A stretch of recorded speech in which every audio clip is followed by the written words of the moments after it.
Coucou les scorpions, j'espère que vous allez bien. On se retrouve pour les lectures énergétiques du mois de mai. Je te rappelle un petit peu le principe. C'est un moment pour toi, un moment pour te connecter à tes énergies, pour apprendre à le faire. Donc je t'invite à te mettre dans un endroit calme, où personne ne va venir te déranger, que tu puisses écouter en conscience et te connecter dans l'ici et maintenant. Voilà, c'est vraiment avant tout un moment pour toi, un moment pour te connecter à toi et pour, voilà, pour apprendre à vivre en conscience, pour donner du sens à ce que tu vis, apprendre à te connaître, à mieux comprendre l'autre. Voilà, ça a des vertus extraordinaires, mais c'est un exercice qu'il est bien de faire régulièrement. Parce qu'on a trop tendance à anticiper l'avenir, à être bloqué sur le passé, à se laisser bouffer, hein, c'est un peu péjoratif, mais par les réseaux, par la télé, les informations, et on n'est jamais connecté à soi. Et vraiment, de se connecter à soi, à vraiment être dans l'intensité du moment présent, ça n'a pas de prix. Et les cartes, l'astrologie, lire un livre, méditer, tout ça, ce sont des activités, des moments pour toi, et il est important de ne pas les oublier. Alors, j'ai enlevé la temporalité depuis hier. Il n'y a plus de temporalité de début, de milieu, de fin. Tu vas écouter la guidance, la lecture, on l'appelle comme on veut. C'est vraiment donc un moment, c'est ce moment dans l'instant présent qui va venir te parler. L'énergie va te parler tout de suite. Ou elle te dit quelque chose et elle te parlera plus tard. Et c'est vrai qu'il est hyper important, hyper bon plutôt, de la réécouter une seconde fois. Parce que quand tu réécoutes une seconde fois, eh bien là, d'un seul coup, il y a plein de choses qui rentrent un petit peu plus dans les cases et du coup, ça a plus de sens. Mais déjà, une fois, c'est déjà bien. Donc dans l'ici, dans le présent, maintenant, ben, tu vas pouvoir te dire, ben, tiens, ça me parle. Et puis, peut-être que ça ne me parle pas, mais ça va peut-être t'emmener, comme quand des fois on lit un livre. Des fois, notre conscient, notre subconscient nous emmène ailleurs. Et ça, c'est à prendre et c'est aussi OK. En tout cas, ça fait réfléchir. Il y a une carte thème, l'inspiration. Donc, évidemment, c'est très général. Hein. Encore une fois, ça te parle, ça résonnera ou pas. Et puis ensuite, il y a 3 énergies. Moi, je vais te raconter comme une histoire sur ces 3 cartes. Mais tu peux ne prendre qu'une carte et la faire résonner pour le mois comme un mantra. Tu peux prendre les 2 énergies. Tu peux prendre les 3. Elles vont peut-être se développer dans le temps ou peut-être qu'elles vont toutes te parler en même temps. Tu fais comme tu veux. Le principal, c'est que là, maintenant, tu m'écoutes, que tu puisses vraiment te connecter, encore une fois, à toi, à ton âme, et tu te laisses aller et tu vois ce que ça provoque en toi et si ça peut t'aider ou pas. Donc ça, c'est la première introduction. Le second point d'introduction, je te remercie d'avance. On est de plus en plus nombreux sur ma chaîne, donc bienvenue aux nouveaux. Les énergies avril, elles ont été un peu mitigées, donc merci de liker, d'écrire un petit commentaire si le cœur t'en dit. Voilà, c'est pas grand chose, mais ça fait super plaisir et en tout cas, ça m'encourage à continuer. Comme je crois vraiment ce que je fais, voilà, je compte sur toi pour également m'aider dans ce sens-là. Donc, merci d'avance. On commence tout de suite. Le jeu avec lequel j'ai tiré les énergies du mois de mai, c'est le Earth Woman Tarot. C'est juste génial. Je trouve que pour les énergies du mois de mai, ça allait bien. Alors, on commence tout de suite avec l'inspiration. Une inspiration parmi tant d'autres, bien sûr. Mais celle que je te propose pour ce mois de mai, c'est 6 d'épée. Alors, je te fais un petit... Alors, 6 d'épée, c'est une jeune fille qui part avec sa pirogue. Elle a mis ses armes de côté, le temps de traverser la rivière, cette belle rivière, voilà, qui donne sur un coucher de soleil. Qu'est-ce que ça veut dire? Le 6 d'épée, c'est l'harmonie, le plaisir. L'épée, c'est le mental. Donc, c'est une invitation au calme, une invitation au plaisir, à la sérénité.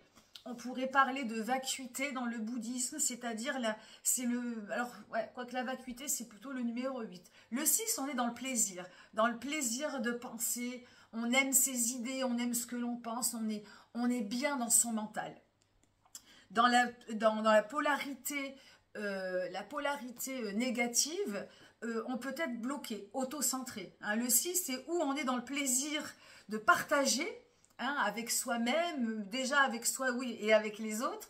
Mais si la polarité est inversée, on peut être vraiment bloqué sur soi, en mode un peu paranoïaque, susceptible. Voilà, on est dans une négativité. Et puis, on peut être bloqué, c'est-à-dire qu'il n'y a pas d'échange. On est automatiquement, tout nous revient dessus. Donc évidemment, moi, je reste toujours positive et pour moi, l'inspiration est positive.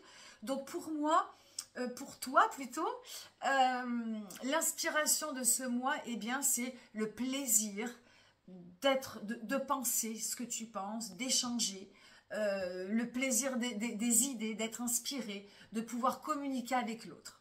On est vraiment là-dedans. Et évidemment, dans l'illustration, elle met vraiment ses épées de côté. Elle les a avec elle, mais elle a un peu lâché les armes, baissé les armes. Donc il y a vraiment ce sentiment voilà, de ne pas chercher l'autre, de rester vraiment, voilà, c'est fluide. C'est fluide. Il y a aussi l'idée de partir vraiment dans une quête de sérénité et de paix. Et je pense que c'est bien, voilà, c'est bien de se le dire. Voilà, je pars en quête de vérité, alors peut-être pas de vérité, mais en quête de plaisir, en quête de sérénité, de fluidité, de paisibilité, de faire résonner ces mots pour qu'ils puissent peut-être exister réellement pour ce mois de mai. Donc ça, c'est l'inspiration et c'est déjà super.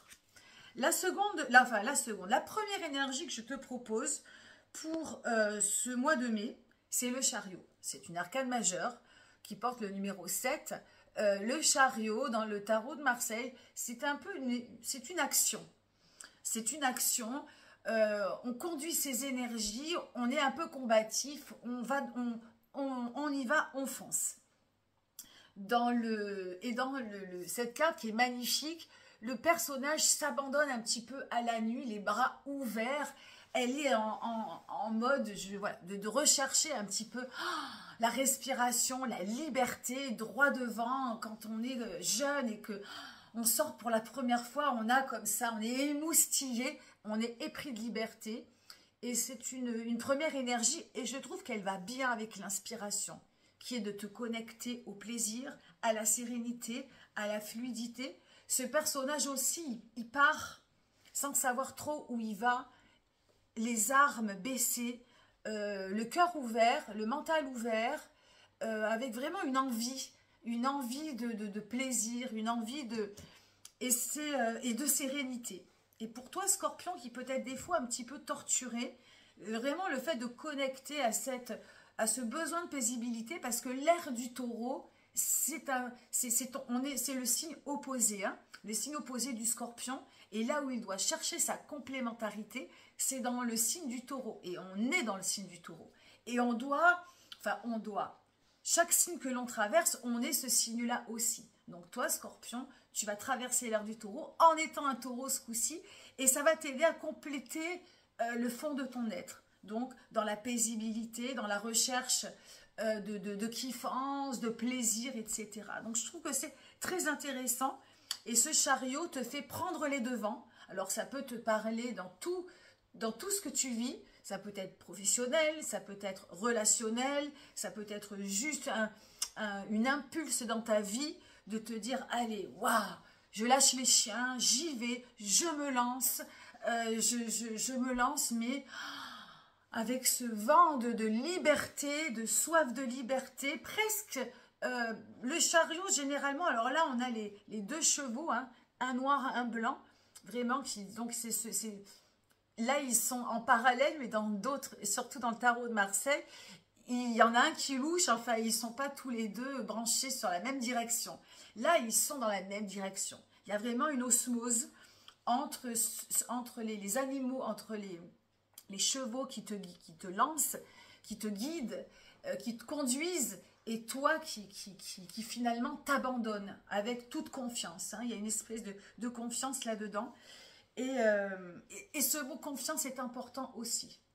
De faire confiance à ton instinct, de faire confiance à tes énergies et d'y aller droit devant. Je suis un petit peu longue. La seconde énergie que je te propose, c'est le cavalier de Pentacle. Le dans ce tarot, il n'est pas en action, il est posé, il est ancré et il est en observation. C'est-à-dire qu'il s'est dit, allez, c'est bon, j'y vais. Mais d'un seul coup, je m'arrête. Je m'arrête parce que, alors, est-ce qu'il y a un doute? Est-ce que on a envie de rebrousser chemin? Ou est-ce que c'est juste un moment d'observation pour mieux s'ancrer, mieux profiter de l'instant présent? Et là, c'est aussi intéressant pour toi qui a tendance à vouloir te transformer, à vouloir aller vite, que ça aille vite. Là, il y a vraiment, on est vraiment dans l'ère du taureau. Et là, vraiment, cette énergie, tu vas en avoir besoin pour dire, attends, là, je m'arrête, là, je suis bien, là, c'est le moment présent, là, c'est la kiffance. Le denier, c'est tout ce qui est dans la matière, la matérialité. Donc ça aussi, c'est quelque chose que tu peux avoir du mal des fois à concevoir. Alors, je parle très généralement hein, du signe. Je ne suis pas du tout astrologue, mais je m'y intéresse beaucoup. Donc, il y a toujours pour moi une parenthèse. Je ne peux pas m'en empêcher. C'est comme ça. Et la carte aide à donner d'autres éléments, évidemment. Donc là, il y a vraiment un arrêt sur quelque chose dans la matière que tu es en train de vivre. Un boulot, par rapport à ton argent, par rapport à tes valeurs, par rapport à une relation, une activité, une passion, quelque chose qui est palpable. Et donc là, c'est un instant de pause, un instant où tu observes, un instant où tu kiffes, un instant peut-être où tu t'interroges, mais en tout cas, ce moment de pause est vraiment très intéressant. Et donc voilà, si ça te parle, ben, tu peux l'observer et l'intégrer. Et enfin, la troisième énergie, et pas des moindres, c'est un roi de coupe. Le roi de coupe, donc on est dans la coupe, pardon, les émotions, hein, qui fait partie également de ton signe, un signe d'eau. Les émotions, le cœur, les relations. Le roi est quelqu'un de généreux, d'empathique, de bienveillant, de très humain, de très gentil. Et cette carte montre qu'il est donc ancré dans son fauteuil et derrière lui, la mer est très houleuse, très agitée. Donc ça veut dire que malgré la tempête, malgré voilà, le chamboulement de la vie, qu'il soit extérieur ou intérieur, eh bien on doit rester ancré. On doit rester le cœur plein, le cœur ouvert. On ne doit pas désespérer. Et on doit continuer, voilà, cette bienveillance, de rester positif. Donc c'est le message. Malgré la houle, malgré l'agitation, donc ça peut provoquer chez toi, donc il peut y avoir un moment dans ce mois de mai qui soit vraiment très émotif, très voilà, où ça bouge beaucoup, où tu peux te sentir à fleur de peau, ou te sentir avec des émotions traversantes, assez agitées, nerveuses, peut-être colériques. C'est une invitation à rester donc ancré dans ton cœur, à rester positif malgré la marée, malgré la houle. On reste ancré, on reste positif, on reste généreux, empathique, bienveillant. Bon, c'est des mots, tu prends ce qui résonne et puis ça peut venir t'emmener sur d'autres adjectifs, d'autres choses qui te... En fait, c'est aussi, ce roi, il a une espèce de lance et une espèce de coupe. Et il dit aussi que, voilà, coûte que coûte, je resterai comme je suis. Je resterai avec mes valeurs. Je sais qui je suis, je sais comment j'aime, je sais qui j'aime. Et ça bouge pas. Donc, il y a aussi ce côté voilà, de ne pas être influencé, de rester coûte que coûte, ancré dans ses valeurs, ancré dans son amour, ancré dans ses amours, ancré avec ses relations. Et il y a cette belle positivité autour de son cœur, autour de ses émotions, qui est aussi à noter pour ce mois de mai. Voilà ce que je peux te dire. Donc voilà, tu prends tout, tu prends qu'une énergie, tu les mets dans l'ordre que tu veux. Il peut y avoir une histoire autour de ça, hein. Ça peut être dans cet ordre. Et après, tu peux vraiment, c'est dans l'instant présent, au moment où tu l'écoutes, que ça vient résonner. Et si ça a résonné une fois, ben, je t'invite à la réécouter d'ici 15 jours pour voir comment tu le ressens. Merci de m'avoir écouté. Je te souhaite un joli mois de mai et peut-être au mois de juin. Bye bye, à bientôt.